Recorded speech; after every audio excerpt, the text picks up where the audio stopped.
Hi, I'm Jacob. This is Robbie. Hello. We're part of the People's Resistance, and today we're going to be talking to Mary Finch, who's going to be talking on behalf of herself and her group, Leeds for Free Education. Hello, Mary.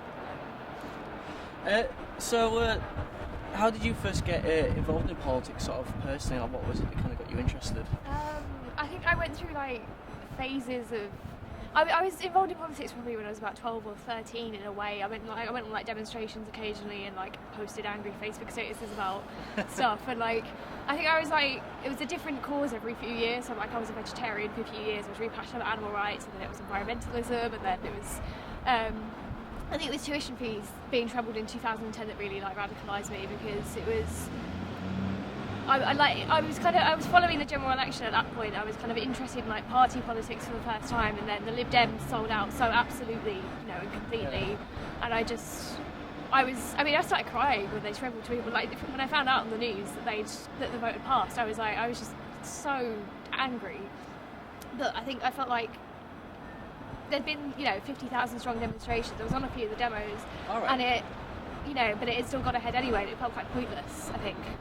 If you'd had that big of a movement and it failed, then what's the point of doing anything? Yeah. And I guess, it was about a year later, I joined the Socialist Party and got involved in social students as well.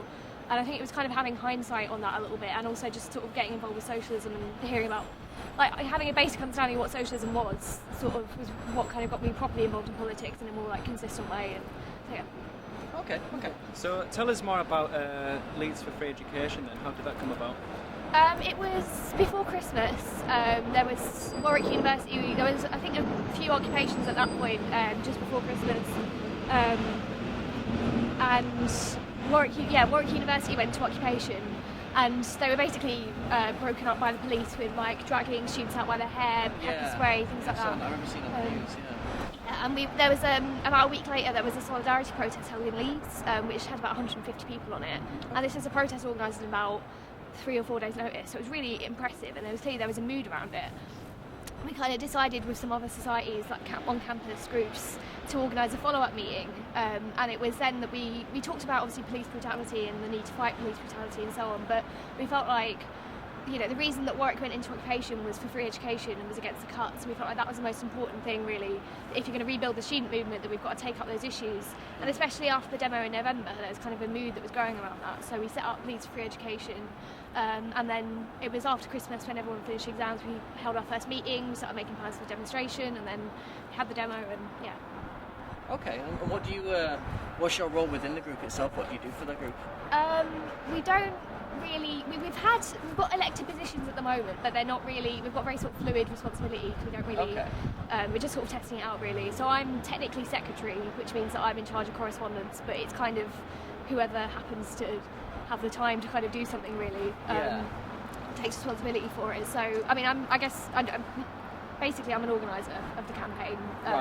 So it's just whoever is at a meeting and has time to do something will take responsibility for it. So. Right, okay, cool. So how effective do you think grassroots campaigns can be? I think especially considering like I said, the sheep movement in 2010 was a big letdown because it ultimately failed, but I think when you kind of look at that with some hindsight and kind of remove the emotional aspect from it, I think you can kind of realise that there's quite specific reasons why that happened. Like the failure of the NUS, for example, that they came out on TV and condemned the protests, had a massive impact on the legitimacy of it. And I think that, if you look at Quebec in 2012, there was massive student movement there. There was, I think, 75,000 students on strike at the height of the movement, not just going on marches, but on strike, and holding picket lines. And I think that was a really big inspiration for us when we were kind of when I first heard about that, and because they eventually managed to get the government to back down over tuition fees. They got the education minister to quit because of in the face of this huge movement. So I think with the right conditions and with the right leadership, and if the NUS would stop selling us out and pulling on demonstrations and not organising demonstrations and so on, then it could be we could have really significant victories for students and for everyone. Excellent. Okay. And you said earlier on that you were really upset when they brought in the tuition fees, that you cried. What do you think, which is fine, I'm sure a lot of people do. So why do you think they did it? Like, what do you think the reason? I mean, obviously they gave the reason for money, but I'm assuming you have a different opinion potentially. What do you think the reason is that they brought in tuition fees and increased them? I think it's a legacy of ultimately of Thatcher and of neoliberalism. Really, it's since the sort of the 1980s. It's been a complete shift in the main sort of political discourse, I guess, from being like, you know, social democratic, from supporting like the welfare state, from this idea of society supports you when you're down, or you know that you're entitled to benefits, that you're entitled to a free NHS, and so on. And it's been a shift away from that into this neoliberal kind of very individualistic society where everyone's expected to take responsibility for themselves, where people are blamed for their own situation, that, you know, if you're an immigrant you're forced to come to this country to work and that's your fault or something like that. Right. And I think it's part of that kind of it's part of that ideology, and I think it is also, you know, from the point of view of the government, and you know, it is that they see themselves, they want to save their own skin essentially, and they want to save the skin of their friends in the banks and so on. Right. So that, you know, if they're going to spend money on bailing out the bankers in 2008, then they have to cut back and they have to put the burden on ordinary people by doing things like, you know, cutting back public services, by raising tuition fees and so on. Okay. So, you know, you said before basically that education should be free, that there should be tuition fees. Some people might argue, oh, well, there's no money, or why should we pay for you to go to education? You should do it yourself. So what would you sort of say? Why do you think education should be free in the first place? Well, I mean, most importantly, there is more than enough money to fund free education. Like, there's 120 billion pounds that goes uncollected in tax every year. That, you know, if we close tax loopholes that sort of like big corporations like Amazon and Starbucks are taking advantage of, then there would be more than enough money every year to fund free education. And that ultimately we should be funding free education by taxing the rich, because if you've got the most money in society, then you should be forking out the most of anyone. And so that wouldn't mean, you know, that everyone has to pay in equally, or that everyone has to shoulder that burden. It's those that can afford to. And also those that can actually, you know, that are benefiting from students going to university and so on. Like, I mean, it's the situation now is most likely you're going to graduate and then go into internships working for free for big corporations, or you're going to be working for below the living wage for, you know, McDonald's or Starbucks or whatever.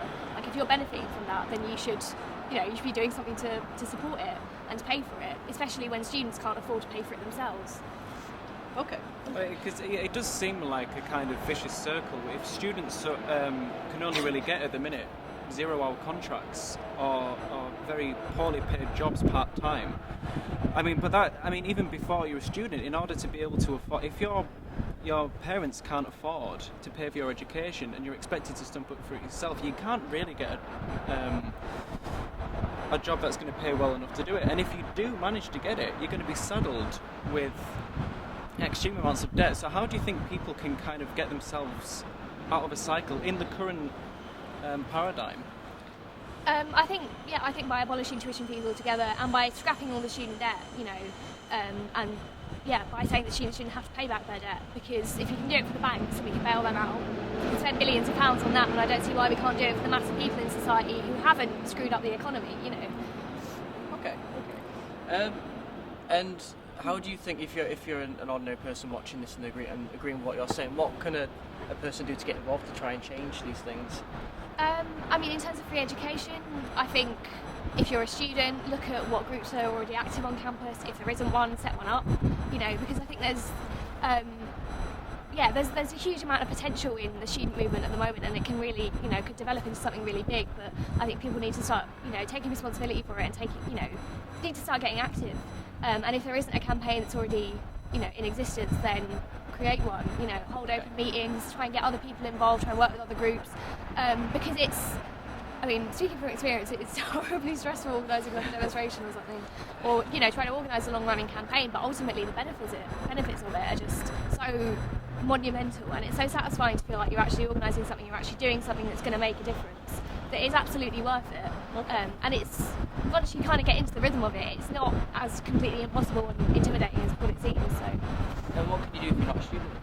If you're not a student, then if you're someone that's in work, then I would definitely recommend joining a trade union, because students make up proportionally relatively small proportion of the population, and we've always had the attitude in Leeds Free Education that we need to link up with workers, we need to link with trade unions, because they make up the mass of people in society. Yeah. And that if we're going to build a movement, it can't just be based on ourselves.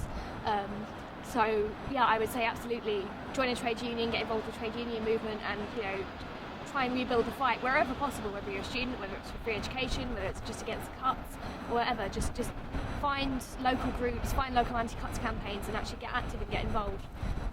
Great, excellent. So ultimately, what are your hopes for the next 5 years?